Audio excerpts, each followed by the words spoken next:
All right, thank you for joining us. Today we are going to present Science of Reading Skills. The reason why we call this Science of Reading Skills is because we want to share with you some practices that have been studied and proven to help your student with reading skills. So today we'll have two parts. First part is we'll talk about reading development and give you some activities that you can do to help your student. And the second part, Ms. Govern will come in and she will talk about reading comprehension and activities you can do with your student to help them. I'd like to start off with a quote that I really like by Louisa Moats. It's one time she said, teaching reading is rocket science. We tend to think that reading occurs naturally, but actually, hopefully after today's presentation, you'll understand there's a little bit more to reading than it just magically happening. Before I get into everything, let's just really fast go over some myths that you may have heard of before, and throughout the presentation, we will clear it up. So the first part is surround the student with books and they will learn how to read. Yes, there might be some truth to part of it, but you do not teach a person how to read by just surrounding them around books. Majority of students need explicit teaching. Your child might be one of the 5% of kids that develop reading skills with no problem, but for the most part, we need to teach students how to decode words.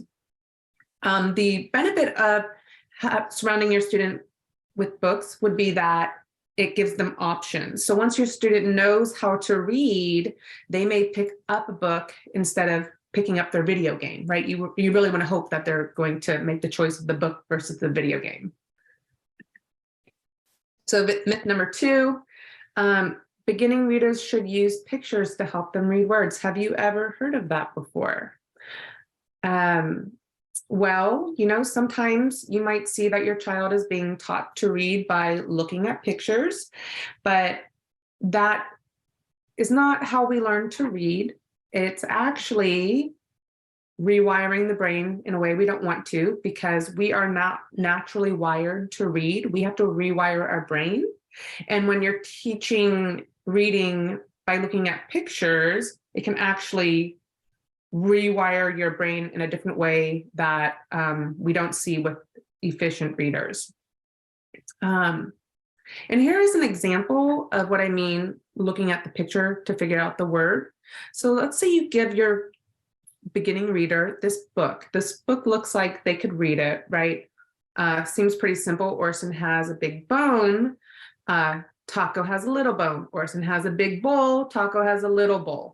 Well, what we see is that your student is memorizing, when they see the big dog, it's Orson has a big. When they see the little dog, it's Taco has a little. And then all they have to do is look at the picture. They don't have to know that B-O-N-E spells bone. They just look at the picture and that's bone. And then they look at the bowl and they know the word is bowl. So we really want to push away from having your student recognize a word by looking at the picture. Rather, what we want to force them to do is break those habits and encourage them to decode the word by using the letters and trying to retrieve sounds. And we'll get more into that a little bit later. The next part is words are memorized and stored in the same area of the brain that stores images. Okay, so have you tried to teach your student words with flashcards? Okay, this is a way that we can teach students to read. We just repetition, repetition, repetition. Here's the word right, here's the word front, here's the word back, here's the word dog, cat, there, they, who.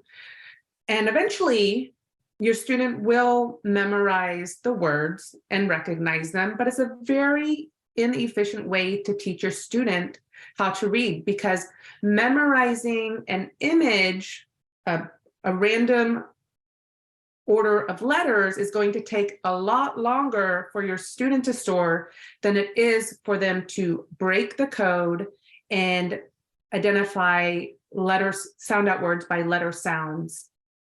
And we'll talk more about this a little bit later. So, and we'll also talk about when is it appropriate to use index cards to have your student review the words. Okay, next one. You can teach someone how to read if you are a strong reader.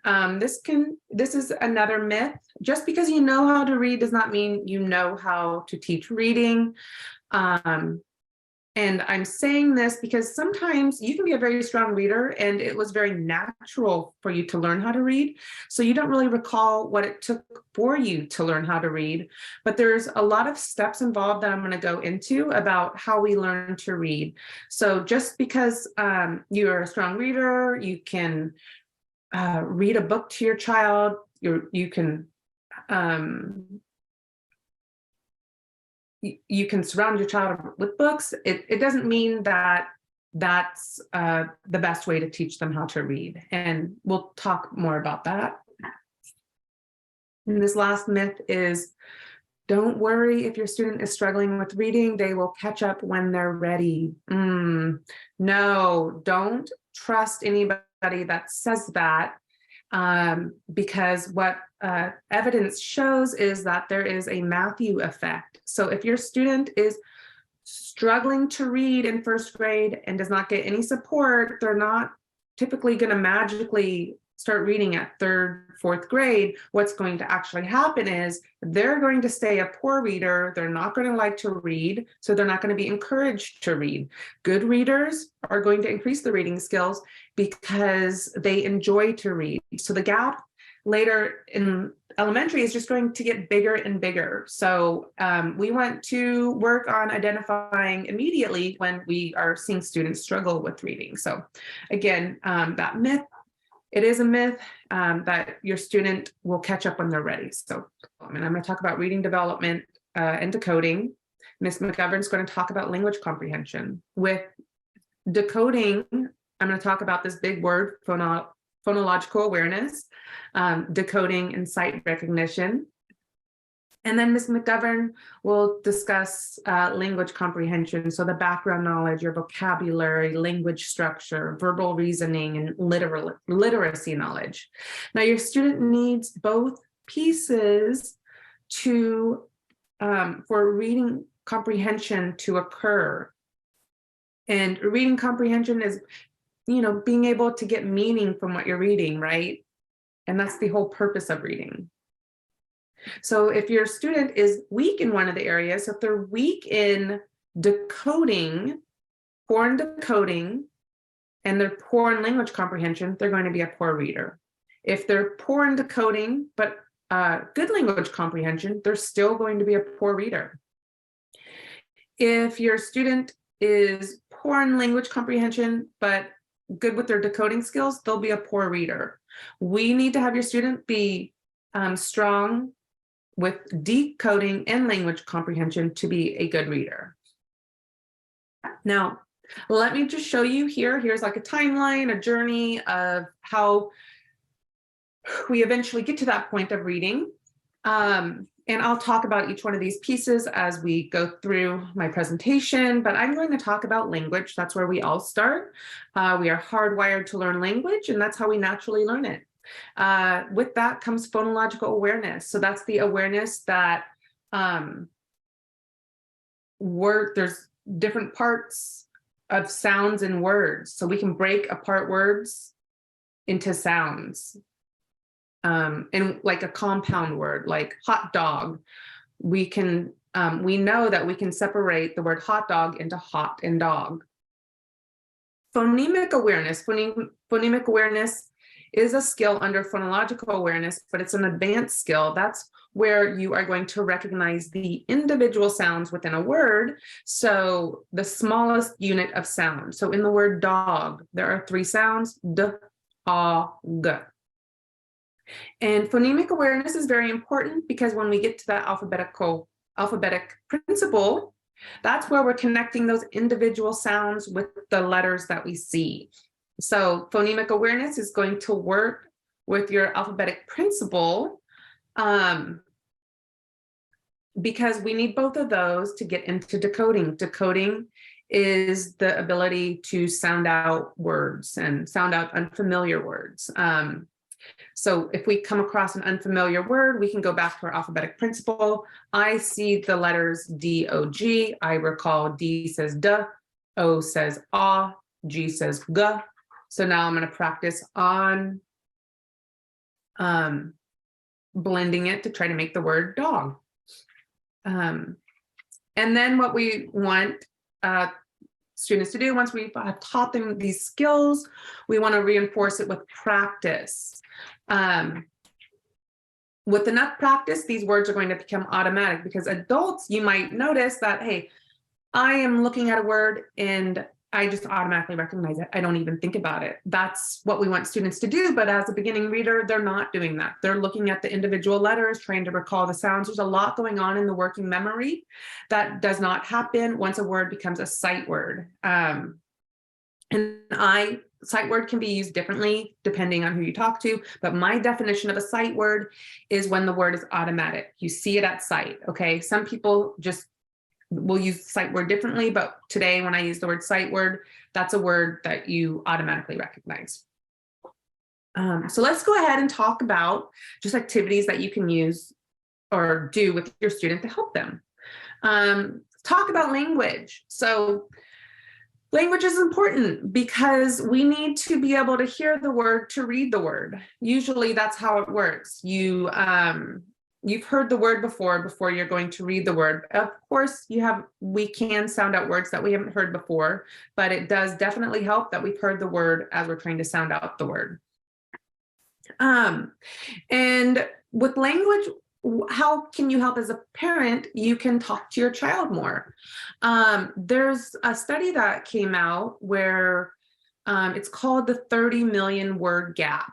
It was developed by researchers, but what they suggest is children up to 4 from lower socioeconomic statuses have heard 30 million fewer words than a child in a higher socioeconomic status. And there are very simple things that we can do to help our student and say more words to them.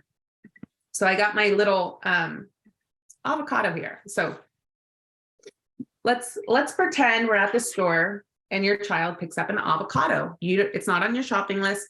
You can say to your child, put that down. We're not buying that.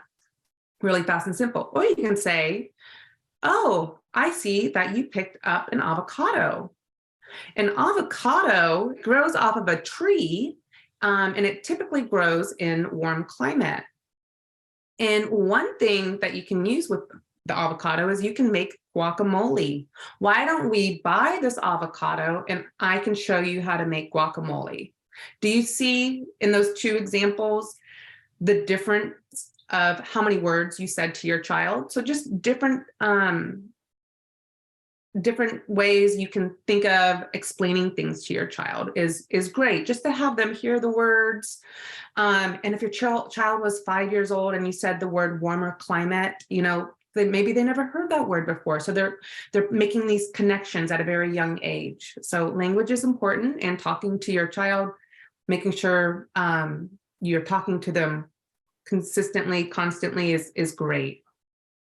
The next item I talked about was phonological awareness. So that was the ability to break apart words, recognize parts of words, break them apart.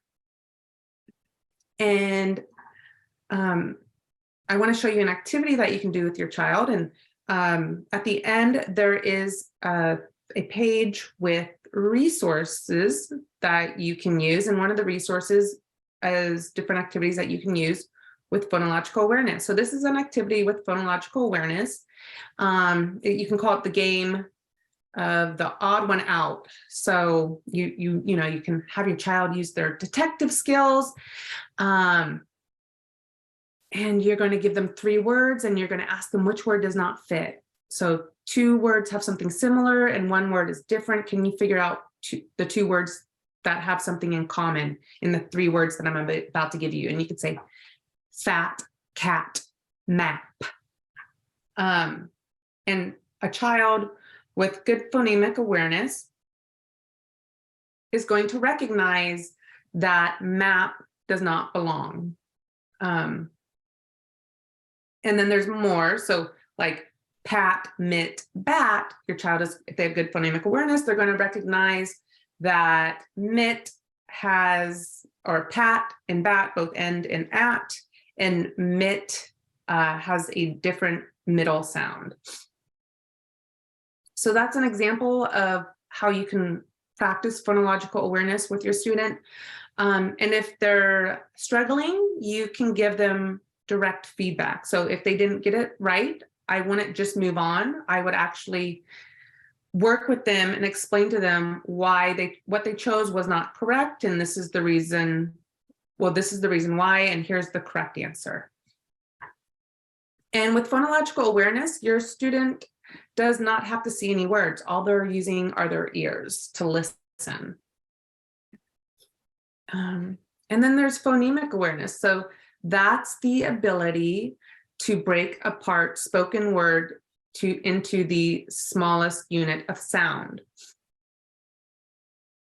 So like if you were to give your student the word dog, they would be able to break it up into the three sounds that are in the word. So it's d, a, g. So let's go ahead and go over an activity that you can do with your student to practice their phonemic awareness. So what I like to do with students is I like to get, I'll just call these colored chips out.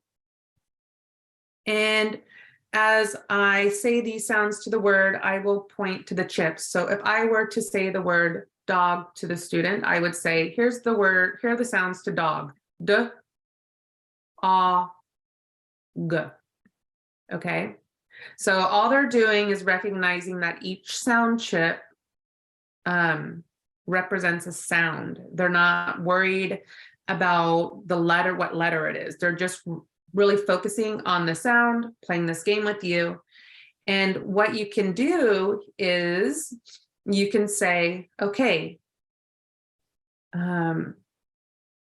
you can do this word chain activity that I have here. So the word chain activity is you give your student a word and you point out the sound chips for each sound in the word, and then give them a word with one letter that's different. And then they have to figure out which sound chip changed. So for example, the word's pig. So we got p, I, g. Okay. Now let's change the word to big. Which sound chip changed? And your student will point to this chip. Okay. So then you can go, good. So let's change the sound chip color. Okay. Now let's do the word. We had big, b, ig. Let's change it to bin, b, in, you know. So your student will go b, in, point out the sounds. And hopefully they'll recognize that it's the last sound that's different. And you can just continue this game with them.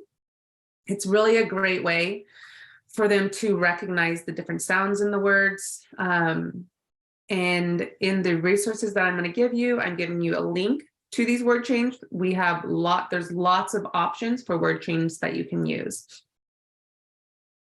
So the next part with reading is, excuse me, I have allergies a little bit, is we want your student to be aware of the alphabetic principle. So that's the idea that letters and letter patterns represent sounds of the spoken language. So with the activity that I showed you before, you can sort of scaffold in, once you, you've taught your students some, or your student knows some letter sounds, you can scaffold in letter tiles. And in the resource link, I will give you a link to where you can print out letters and you can cut them out and make them into little letter tiles.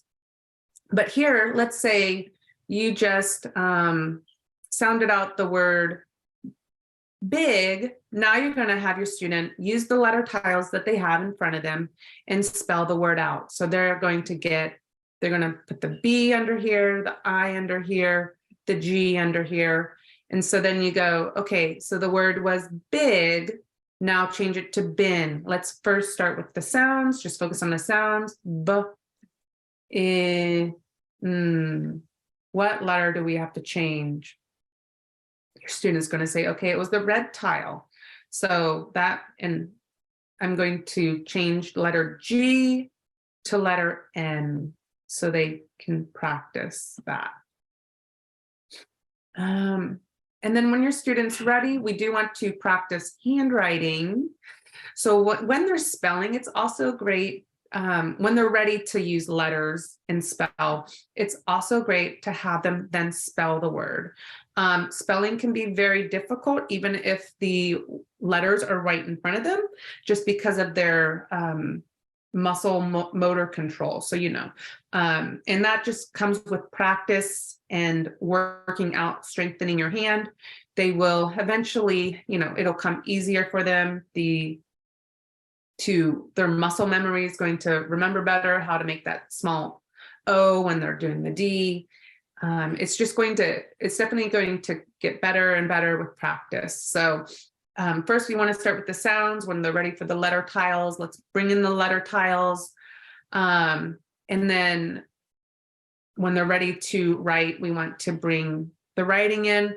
These activities, we want them to be fun. So if you see they're starting to struggle in an area, think of ways, okay, well, maybe we won't write yet. You're doing really good with just the sound tiles and the letter tiles. Let's practice this a little bit more. And how about don't write the whole word? I just want you to write the first letter to the word. Okay, so then that might feel like, okay, I don't have to do so much. It's not so much straining, so much work on your student, but we don't want them to get frustrated with these activities. These activities should be fun for them. So going on,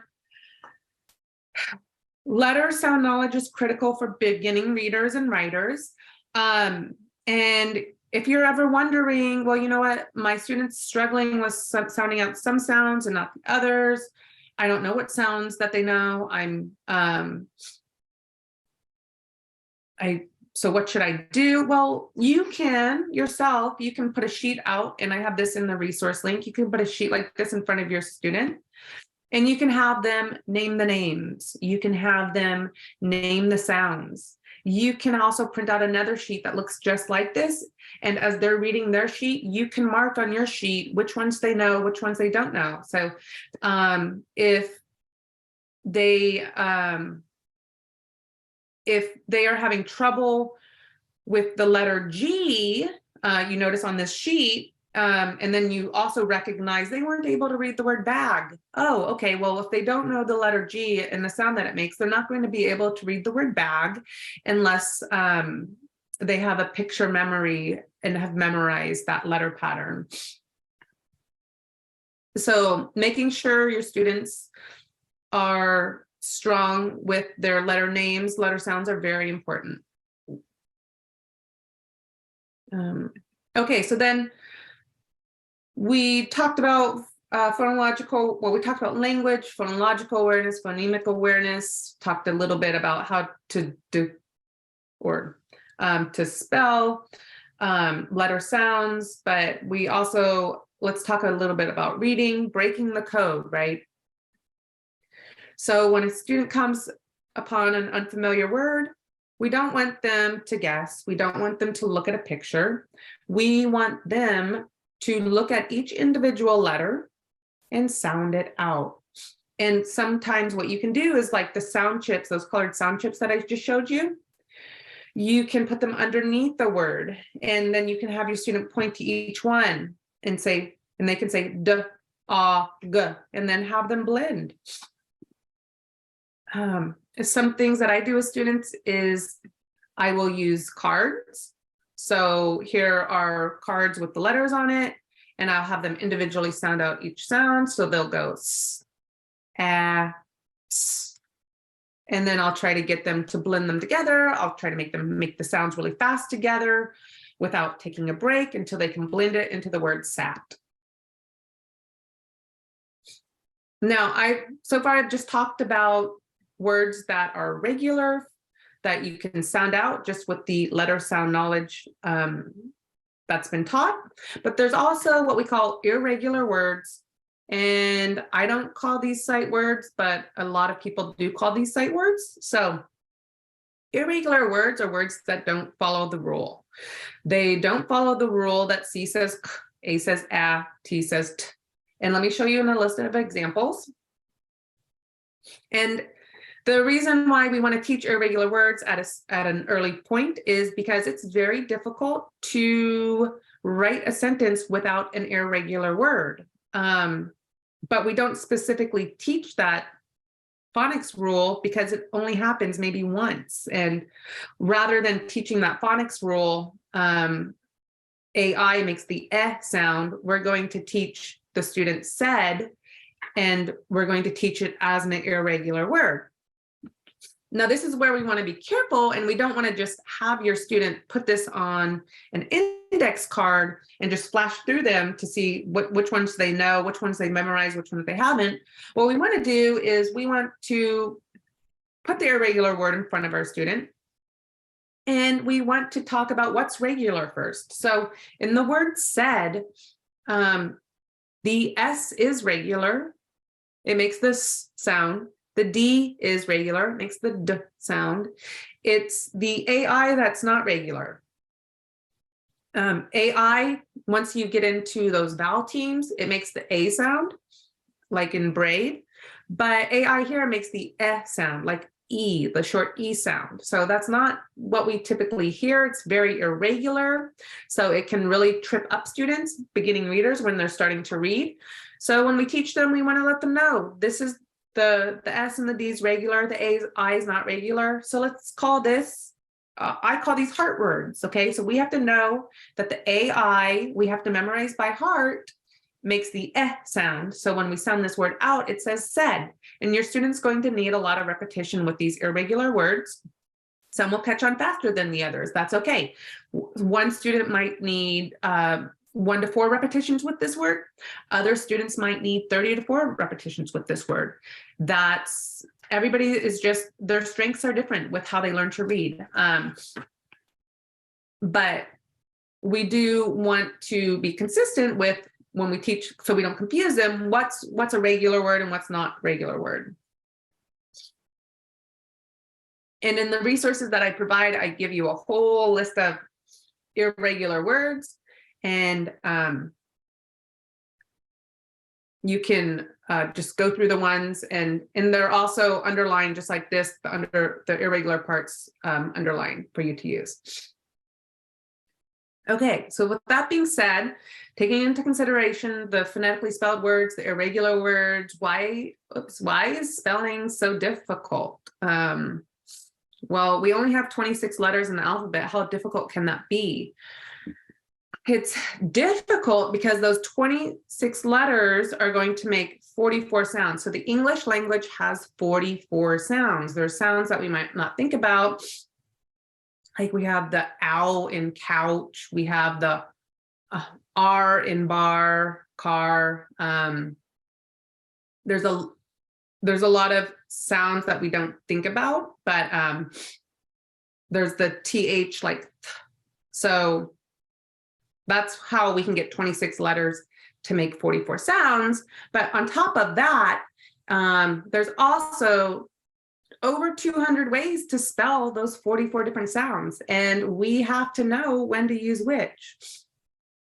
So that's also why spelling, so your student can read, but then you look at their spelling and you're like, what's going on here? Why, like my student can read, but when they get to spelling, they don't know which one to use. When they're coming across the long A sound, they don't know if they're supposed to use the silent E at the end, or do they use the AI in the middle? So spelling is difficult. So here are the different consonant combinations for sounds. So you can see under the N sound, N right here, there's 4 different ways we can make the N sound. We can do N, double N, KN, or NE, like in the word nut, net, sunny, no, or engine. So your student has to know when to apply which one. Same with vowels. Vowels I feel are even trickier. So here, like for the word A, the long A sound, look how many different ways we can make the A. We can do AY, AI, A with the silent E at the end, A by itself if it's an open syllable, the EA, the EY, the EIGH. So look how difficult this is. This is part of the reason why students need to be explicitly taught how to decode. And talking more about vowels, why are vowels so difficult? You'll notice just when your students learning the vowel sounds, why are they more difficult than learning the consonant sounds? Well, the difference is in why it's a vowel. It's an unobstructed sound and it's always voiced, meaning your voice is always on. In a vowel sound, it's unobstructed, meaning there's not something that's stopping or interfering with the sound. Like if you make the D sound, your mouth isn't fully open and your tongue just obstructed the sound by tapping the top of the back of your teeth. So that's obstruction. With vowels, there's no obstructions. And here are all the vowel sounds. And really the only difference that's happening in your mouth is the jaw is going up or down, and it's the placement of your tongue. So if your student's having difficulty making the sound consistently, that is completely normal. So I call this little image right here Vowel Valley. And the reason is because if we start here at the beginning, where we see the eagle, and as we make the vowel sounds that are in this line, our tongue starts at this nose area in our mouth. Pretend our mouth starts up at the front by the nose, and it starts to move back, but our jaw is also dropping down. And then once we get to the octopus, our mouth starts to go, our jaw starts to go up, and our tongue is still going back further. So let's go ahead. I will just try to show this to you, but you can do this with your students, especially more advanced students that know all the vowel sounds. But for a beginning reader, this might be hard, but you can put your hand underneath your jaw as you make each vowel sound. So we got E, I, A, E, A, I, Ah. Okay, so that's my jaw all the way open. And then we go back with these. We got ah, oh, ooh, you. And these are little outliers. We have, so we have the oi. I'm not sure, the picture's too small, but like in boy, and then the ow, like in couch. And then we have our controlled vowels, which is the R, or sound. So that's why vowels can be so difficult, but this is a fun thing to practice. So let me go ahead and look. So, once your student, you know, they're learning so many skills, we want to reinforce it with practicing. And a good way to practice is, as they're learning, is I like decodable readers. So let's say your student, so far they've only learned 1, 2, 3, 4, 5, 6, 7, 8. They only know 8 letter sounds, and they know the irregular word the. This is an irregular word. Part of it's temporarily irregular. The sound is irregular until your student is taught that it teaches the. And the E makes a sound. So what I like to do is I like to use what we call decodable readers. And have students read. And what I do with the decodable readers is I will underline the irregular words that I know they know. If they don't know them, I will teach those to them.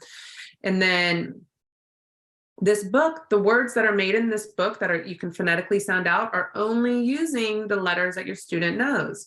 So here we have the cat got on the mat. So cat got on mat. All can be sounded out with the normal sounds that these letters make. And then same here, dog got mad at cat. I just skipped the word the, but intentionally, just because I just wanted to read the words that you can phonetically sound out. But yes, decodable readers are great. There are pictures in these, but they're not intended to be there for your student to look at the picture and guess what the whole sentence says. And you'll notice that each sentence does not start out the same, and there's not that predictable word, or it's not predictable. Each sentence doesn't start out the same, and then the last word changes based on the picture, like what I showed you earlier. Remember what I showed you earlier? Somebody might have a kindergartner try to read this, okay? And you might think this is completely acceptable for a kindergartner to read. And you might see that they are able to read this. And some can, I'm not saying all can't, but if this has been read to them before, if they've already practiced this, they're familiar with how the sentences are going to sound. They're familiar with, this is Omar, this is Taco. They're familiar that every sentence is going to say name, has a, and then the size, whether it's the big dog or the small dog. So they've been doing a lot of strategies of memorizing, and that's not the purpose of reading. The purpose of reading is decoding and being able to decode when we come against familiar words. And I just wanted to point out really fast, even though this looks like a great book for a kindergartner to read, here's why it's not. Okay, pretend they've learned all 26 letter sounds in the alphabet. Typically, they haven't been taught OR says or. Typically, they haven't been taught the S can make a Z sound. Typically, they are not ready for the E at the end makes the O say its long vowel sound. They typically don't know that taco, C-O, when it's open, the vowel is going to make the long sound. And then with the word little, that's a pretty big word for somebody that might only be able to decode a 3-letter word. So I do have in the resources decodable readers that you can use with your student if they are a beginning reader. And then just a couple more things I want to talk about. You know, as your students start to read bigger words, they might need to know the syllable types. Some students they naturally can learn to read bigger words, but if you notice your student is having trouble when they come across multisyllabic words, meaning words with more than one syllable, it's good that they know the syllable types. So we have the closed syllable. So when a vowel is closed by a consonant, it's going to make the short sound. We have so an example is napkin, right? It's closed by the P, so the A is short in napkin. Open, that's when the vowel is not cut off by a consonant. So the vowel gets to say its name, like in focus. So when you split the word up,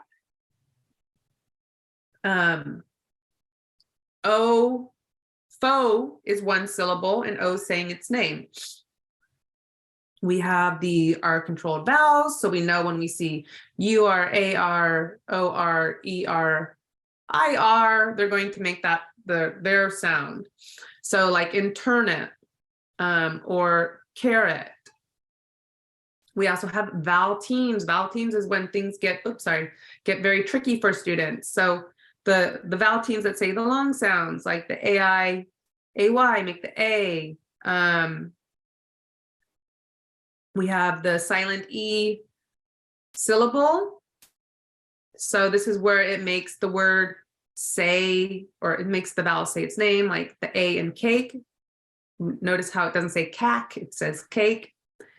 And then this last one, we have the LE consonant ending. So like in the word bubble, circle, castle, they all end in that LE. The last part for the Reading is I just talked to you that I have a resource page that I will provide to you. So this will be at the end of this video, or this will be in the comment section wherever this video is posted.